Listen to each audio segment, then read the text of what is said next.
As I wake up, it's 12:36.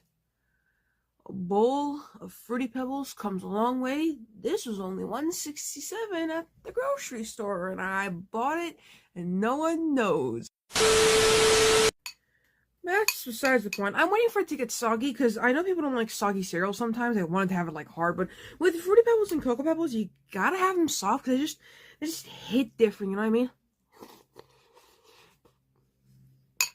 You gotta have the spot.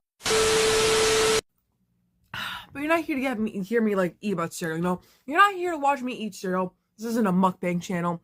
This is I don't know what this channel is, but you're not here for that.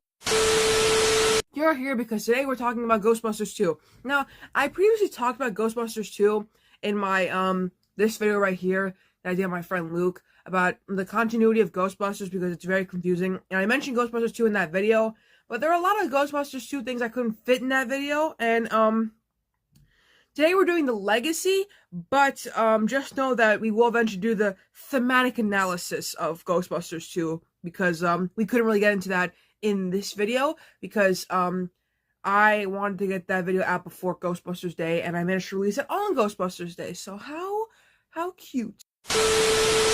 But in case none of you watched my video about the Ghostbusters, Ghostbusters 2 is a 1989 American supernatural comedy film directed by Ivan Reitman and written by Dan Aykroyd and Harold Ramis.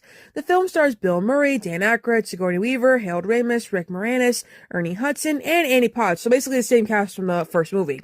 It's of course a sequel to the first movie from 1984 and the second film in the Ghostbusters franchise. It's set 5 years after the events of the first film, and the Ghostbusters have been sued and put out of business after the destruction caused during their battle with the deity Gozer and the Gozerians. When a new paranormal threat emerges, the Ghostbusters reunite to combat it and save the world. After the success of Ghostbusters, Columbia Pictures wanted a sequel, but struggled to overcome objections from the cast and crew.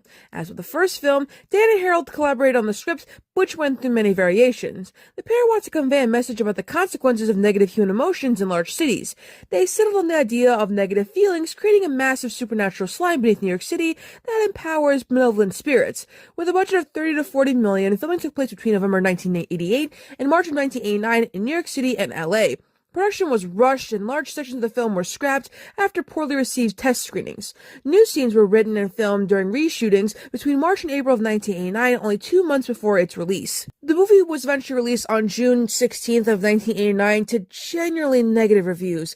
Critics responded favorably to what they perceived as a largely copy of the original and softening on its cynical, dark humor to be more family-friendly, although the performances of Peter MacNicol and Rick Moranis were repeatedly singled out for praise. As a sequel to the then highest-grossing comedy film of the time, Ghostbusters 2 was expected to dominate the box office, but instead, the film only earned $215.4 million during its theatrical run compared to the original theatrical run, which was $282.2 million, making it the 8th highest-grossing film of the year.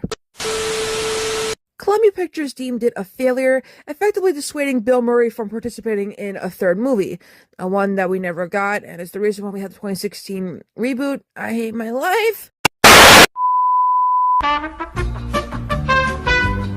Anyways, the film failed to replicate the cultural impact and following of the first movie and was seen as responsible for stalling the franchise for decades, though its reception has improved over time. It spawned a series of merchandising including video games, board games, comic books, music, toys, and haunted houses. And despite the relative failure of the second movie, a second sequel was pursued through the early 2010s. And that became that shitty reboot that no one likes, but we eventually did return to the film's canon with Afterlife and Frozen Empire. Alright, I'm glad we got that out of the way, because I had to do a recap in case no one watched that video, and in case no one ever watched Ghostbusters 2. I highly recommend Ghostbusters 2. I've always been a fan of Ghostbusters 2. I don't know, hey, I just like it. I don't think it's bad at all. I think the scene where they use the Statue of Liberty and they play that Peter Tork song. Well, it's not really the Peter Tork song, he covered that song, but it makes me happy.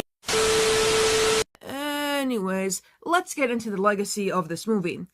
Since its release, Ghostbusters 2 has been labeled as the film that killed the franchise because it made less money from a larger budget than the first movie did, and because the filming experience resulting reception dissuaded Bill Murray from involvement in a third movie, which I think the third movie would have been cool if we got it, but we never will get it, even though there's a script out there somewhere about what it could have been. While some modern critics continue to criticize it as a bad film or inferior to its predecessor, others argue that it suffers from being compared with Ghostbusters and is otherwise above average. In a 2014 interview, Ivan Reitman defended the film, saying that it was unfairly compared with Batman at the time, and he felt that Ghostbusters 2 still holds up well against the superhero film. Which Batman? Michael Keaton Batman?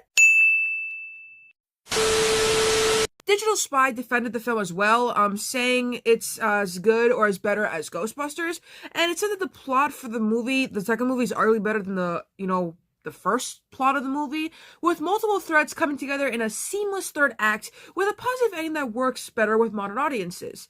Den of Geek compared it to sequels to other genre-specific classics like Back to the Future 2 and Indiana Jones and the Temple of Doom, which were considered not as good as the original films, but as good films in their own right. And while Ghostbusters 2 is perceived as being a bad film despite a close similarity to the original, because people are just haters, I don't know.